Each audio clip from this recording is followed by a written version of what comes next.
നമസ്കാരം. National broadcasting ന്യൂസിന്റെ അപ്ഡേറ്റ്സിലേക്ക് ഏവർക്കും സ്വാഗതം. ഡൽഹി സ്ഫോടന കേസിൽ ഗൂഢാലോചന നടത്തിയവർക്ക് തക്കതായ മറുപടി നൽകുമെന്ന് പ്രധാനമന്ത്രി നരേന്ദ്രമോദി. ഉത്തരവാദികളെ വെറുതെ വിടില്ലെന്നും ഗൂഢാലോചന നടത്തിയവരെ കണ്ടെത്തുമെന്നും അദ്ദേഹം തുറന്നടിച്ചു. കൂടാതെ ഡൽഹി സ്ഫോടനത്തിന്റെ ഇരകളായ കുടുംബങ്ങളുടെ വേദന തനിക്ക് മനസ്സിലാകുമെന്നും രാജ്യം മുഴുവൻ അവരോടൊപ്പം ഉണ്ടെന്നും അദ്ദേഹം പറഞ്ഞു. കടുത്ത ഹൃദയവേദനയോടെയാണ് ഭൂട്ടാനിൽ എത്തിയതെന്നും അദ്ദേഹം പറഞ്ഞു. അതേസമയം സംഭവത്തെക്കുറിച്ച് അന്വേഷിക്കുന്ന എല്ലാ ഏജൻസികളുമായും ഇന്നലെ രാത്രി മുഴുവൻ ബന്ധപ്പെട്ടിരുന്നുവെന്നും പ്രധാനമന്ത്രി കൂട്ടിച്ചേർത്തു.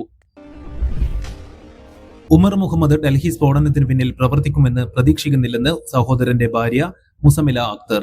ഉമർ ശാന്ത സ്വഭാവക്കാരനാണെന്നും വളരെ ബുദ്ധിമുട്ടി പഠിച്ചാണ് ഡോക്ടറായതെന്നും അവർ പറഞ്ഞു.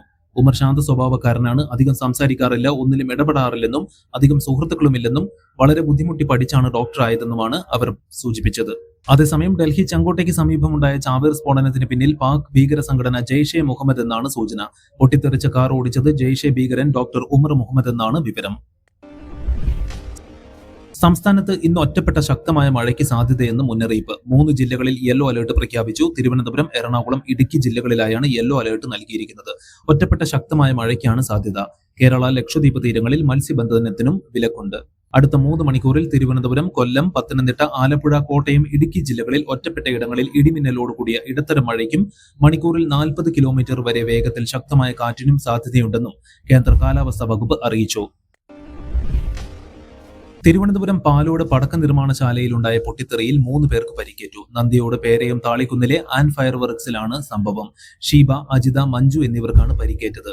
മൂവരും പടക്ക നിർമ്മാണശാലയിലെ തൊഴിലാളികളാണെന്നാണ് സൂചന. ഇതിൽ ഷീബയുടെ നില ഗുരുതരമാണ്. തദ്ദേശ തെരഞ്ഞെടുപ്പിൽ വെൽഫെയർ പാർട്ടി UDFന് പിന്തുണ നൽകിയിട്ടുണ്ടെന്നും ആ പിന്തുണ തങ്ങൾ സ്വീകരിക്കുമെന്നും പ്രതിപക്ഷ നേതാവ് VD സതീശൻ. വേറെ മറ്റ് നീക്കുപോക്കുകളൊന്നുമില്ലെന്നും അക്കാര്യം അവരും വ്യക്തമാക്കിയിട്ടുണ്ടെന്നും സതീശൻ പറഞ്ഞു. വെൽഫെയർ പാർട്ടി ഞങ്ങളുടെ മുന്നണിയിലെ കക്ഷിയല്ലെന്നും പ്രത്യക്ഷമായോ പരോക്ഷമായോ തങ്ങളുടെ മുന്നണിയുമായി ബന്ധപ്പെട്ട് പ്രവർത്തിക്കുന്നവരല്ലെന്നും അതിൽ CPIMന് എന്താണ് അസുഖമെന്നും VD സതീശൻ ചോദിച്ചു. കൂടുതൽ വാർത്തകൾക്ക് വേണ്ടി കേൾക്കൂ നാഷണൽ ബ്രോഡ്കാസ്റ്റിംഗ് ന്യൂസിന്റെ അപ്ഡേറ്റ്സ്.